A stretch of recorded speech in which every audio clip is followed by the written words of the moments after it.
Assalamualaikum warahmatullahi wabarakatuh.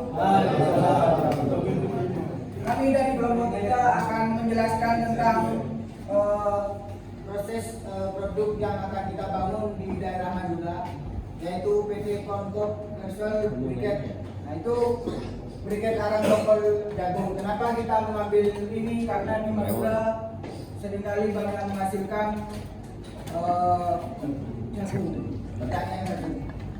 Kami dari kelompok 3 dengan anggota Reza Mahrel, Bidan Alim, Davi Rahman, Rafli Firman, Basdiana Hadin, Mustaqim, M. Syabul Alami, dan Muhammad Jauhar. Kelompok charcoal briket atau briket arang tongkol jagung. Limbah pertanian, jagung apabila diolah dengan kemampuan khusus akan menjadi suatu bahan bakar padat yang lebih luas penggunaannya sebagai bahan bakar alternatif atau biobriket. Dalam bentuk arang atau cat, efisiensi penggunaan briket tongkol jagung dapat ditingkatkan. Dilanjutkan dengan proses pembuatan briket yang merupakan metode yang efektif untuk mengkonversi bahan baku padat menjadi suatu bentuk hasil kompaksi yang lebih mudah untuk digunakan. Potensi pengolahan limbah jagung, khususnya tongkol, memberikan peluang usaha produksi briket arang tongkol jagung. Briket bioarang merupakan salah satu alternatif bahan bakar yang cukup berkualitas. Bahan bakar ini dapat dimanfaatkan dengan teknologi sederhana, tetapi panas atau nyala api yang dihasilkan cukup besar, cukup aman dan tahan lama. Bahan bakar ini cocok digunakan untuk para pedagang atau pengusaha yang membutuhkan pembakaran terus-menerus dalam jangka waktu yang lama. Nah, proses pembuatan briket arang tongkol jagung ini sendiri yang pertama adalah mempersiapkan bahan baku, yaitu tongkol jagung dari para petani-petani.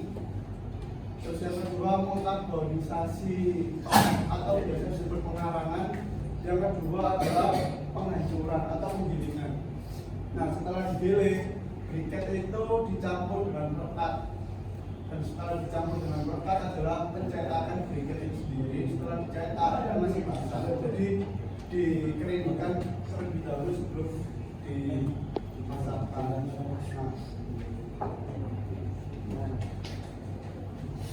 Kemudian arang briket tongkol jagung menggunakan parameter yang dengan syarat untuk SNI. Jadi parameter beban kerja hasil uji 253,72, kadar air 4,70, abu 5,44, jam terbang 29,63, ketik sekian 60,24, energi 2479,47, baterai mobilitas 7,56, daya suhu bakaran 2,47, konsumsi spesifik bahan bakar 0,12 gram per liter. Tapi perlu juga bahwa arang tongkol jagung yang menghasilkan memenuhi syarat SNI. Sehingga arang kayu kecuali kadar jam terbang, hal ini disebabkan kandungan selulosa tongkol jagung lebih besar dibanding ini. Dapat dilihat di situ adalah gambar perencanaan produksi briket arang tongkol jagung. Unit produksi ini dirancang akan diproduksi pada kapasitas 1.200 kg tongkol jagung per hari dengan menggunakan 12 tungku karbonisasi, di mana pabrik akan beroperasi selama 26 hari setiap bulannya. Oke, saya jelaskan ini prosesnya. Pada yang ini ada proses karbonisasi, terus kemudian yang di sini proses penggilingan arangnya, terus di sini bagian pencampur antara perekat dan arang, kemudian penyetakan briket, baru pengalian briketnya, terus bisa diproduksi menjadi briket arang. Terus selanjutnya yaitu proses pembuatan briket arang tongkol jagung. Yang pertama yaitu kebutuhan peralatan, yang kedua tungku karbonisasi, yang ketiga texmet, yang keempat mixer, yang kelima tungku pembuatan larutan perekat, dan yang keenam yaitu pencetak briket. Terus selanjutnya proses pembuatan briket arang tongkol jagung. Utilitas merupakan unit pendukung yang sangat penting pada sebuah industri di samping proses utama itu sendiri. Biasanya pencampur air, uap, bahan bakar, dan listrik. Pada unit produksi, briket arang tongkol jagung diperlukan unit utilitas sebagai berikut.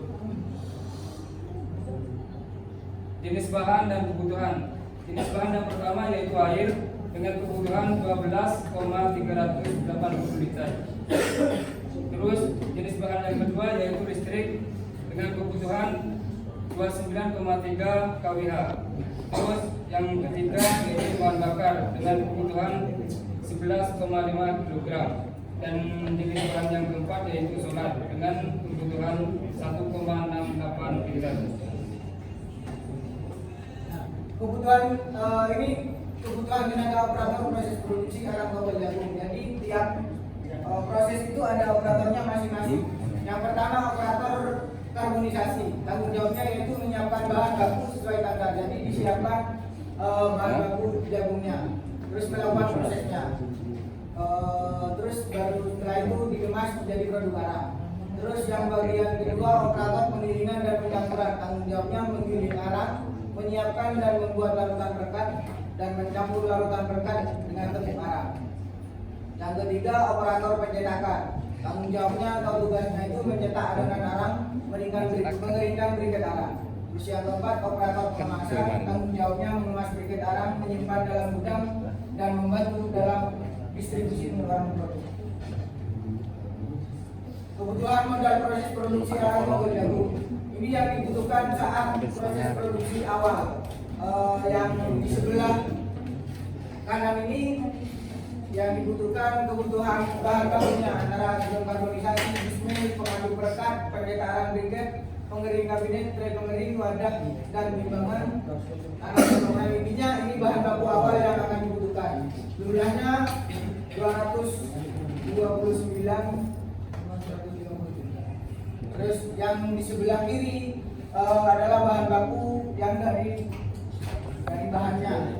Ada tombol jagung, ada tapioka, nantinya akan dicampur. Terus ada untuk bahan penunjang, plastik pengemas, tenaga kerja, manajer dan operator. Kemudian jumlah yang dibutuhkan tiap bulannya yaitu 12.968,100. Terus jadi dari semua setelah dihitung antara kebutuhan dua-duanya yang dibutuhkan modal operasional yang disediakan untuk 2 bulan produksi membutuhkan modal sebesar 255,86,200. Nah, perhitungan revenue itu dimulai dengan modal yang revenue-nya itu sekitar 438 juta karena penjualan kita itu per kilonya 1000 ya. Nah, itu dengan target 1200 kilo per hari yang dikalikan dengan 1 tahun yaitu 365 dengan asumsi laku semua yaitu untungnya 438 juta. Itu untuk asal belum masuk X dan itu bahan baku. Nah, untuk semua itu dilakukan bahan baku, terus semuanya pajak-pajaknya hasilnya di dan NPV-nya itu 593,2 juta.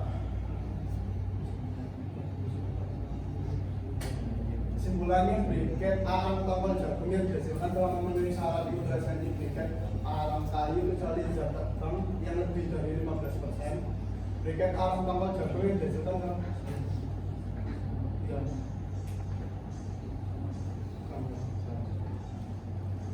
briket arang tombol jagung yang dihasilkan telah memenuhi syarat integrasi briket arang kayu kecuali zat terbang di atas 50%. Kebutuhan utility per hari air 12.380 liter, listrik 29,3 kWh, solar 1,68 liter, dan briket ospek yang jadi bahan bakar juga 11,60.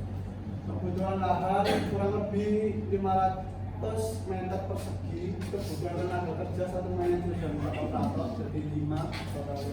Kebutuhan modal usaha 2 bulan produksi dan kebutuhan modal investasi total untuk usaha briket arang tombol jagung sebesar 255.086.200. Keuntungan dari penjualan briket per tahunnya adalah 30% dari modal awal. Dan modal awal itu yakni 255 juta 86.272 dengan keuntungan bersih 135 juta. Sekian dan terima kasih. Oke, mungkin itu saja presentasi dari PT yang akan kami usahakan di daerah Madura. Mungkin teman-teman di sini ada pertanyaan tentang presentasi kami. Silakan kalau ada pertanyaan untuk perusahaan yang akan kami bangun.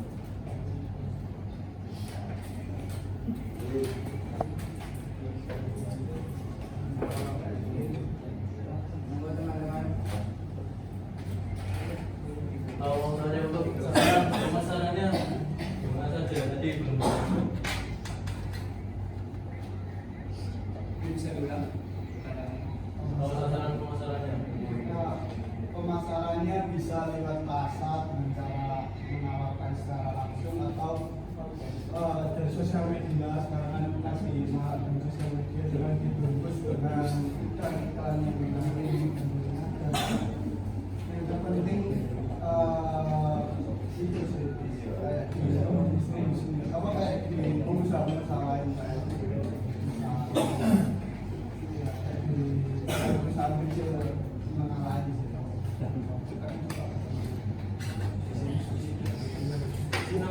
Kalau untuk target pasar kita mungkin ekspor juga bisa masuk karena kebutuhan ekspor di luar itu sangat tinggi. Untuk kalau ekspor itu kurang permintaannya kurang, kita bisa ekspor ke kita bisa masukkan ke luar ya, bila kerjasama. Mungkin kalau mereka sudah dapat masuk dari yang lain, bagaimana cara kita membuat mereka untuk membeli produk kita? pertama produk dari Briket ini adalah produk yang secara harga itu lebih murah daripada batubara. Jadi untuk kebutuhan industri akan lebih efisien jika menggunakan Briket ini. Jadi pasarnya itu sangat luas mas, industri juga sangat membutuhkan Briket ini. Maka cukup Mas Aurel. Jawabannya. Kalau mereka meminta kelebihan dari produk, Anda mudah gimana Mas untuk menjawab mereka? Kita itu mas lebih yang artinya lebih apa karena apa berikutnya itu kan digiling dulu loh, terus direkatin lagi dengan tambahan bumbu dapur dari perusahaan kita sendiri. Itu yang menjadikan nyala api itu lebih lama daripada hanya briket yang dari kayu dibakar ditalam terus dijual. Jadi kita bersama ini lama nyala apinya itu kualitas dari nyala api ini juga jadi misal kalau contoh UMKM kecil seperti orang sate sehari bisa membutuhkan 1 tahun dengan 25 kilo api, kita mungkin hanya bisa 15 kilo atau 10 kilo.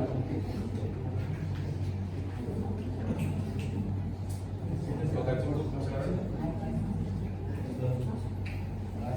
Mas Habib, itu Mas Tegar.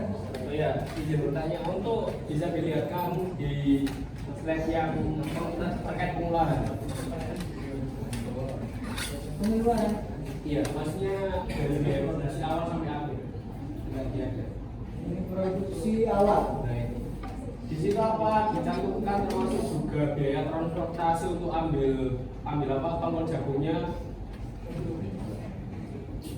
Tidak ada. Tidak dicantumkan. Nah, izin bertanya apakah itu juga termasuk juga biaya produksi dari mulai awal ambil dan juga ada biaya distribusi ke pelanggan. Kan ada yang bilang juga Mas Farel kan bilang bukan Mas Farel, siapa yang tadi bilang mau ke pasar-pasar itu mau ke pasar-pasar, apakah itu juga termasuk biaya produksi juga? Kalau yang dicantumkan di sini tidak termasuk kebutuhan produksi, karena yang dicantumkan di sini hanya dari proses produksi saat produksi jagung menjadi arang. Dan untuk juga terkait biaya tamu itu ada nggak? Ada. Nah itu tempat Itu sudah semua. tempat sama lahannya itu di mana itu? Sampang. Di sana. Sampang. Jadi tempatnya di Ketapang. Kita mendekati itu mas. Lokasi kita itu pemilihannya mendekati dengan sumber bahan baku. Jadinya itu bahan baku kita mensekip transportasi karena kita mendekati. Nah terkait berarti distributor itu maksudnya berarti biaya sama juga. Kalau termasuk karena yang Mas Farel bilangnya dekat. Maksudnya penjualannya berarti cuma di area sampah saja lebih dekat. Enggak, ya bisa ke luar-luar sampah dengan sosial media. Berarti dalam artian di situ tidak dicantumkan biaya untuk angkut dan biaya untuk mendistribusikan. Tidak dicantumkan. Jadi untuk biaya yang kita di sini adalah biaya yang mana biaya itu hanya khusus untuk produksi aja. Jadi untuk distribusi terkait ada sedikit.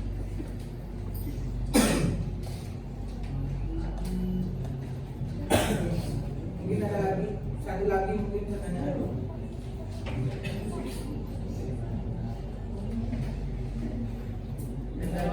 Kan maksudnya kan setiap hari ya.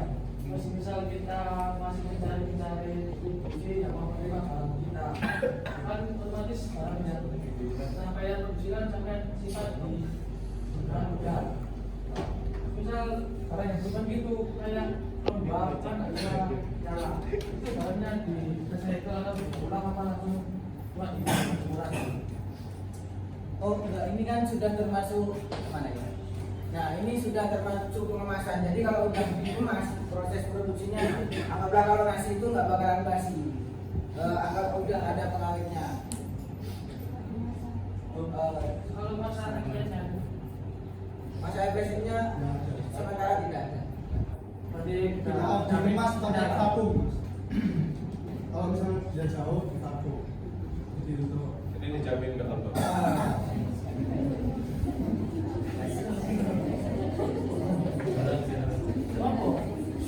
Gimana mungkin cukup?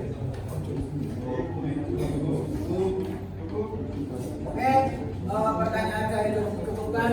Semoga bermanfaat bagi teman-teman semua. Terima kasih banyak. Sekian dari kelompok 3. Assalamualaikum warahmatullahi wabarakatuh. Waalaikumsalam.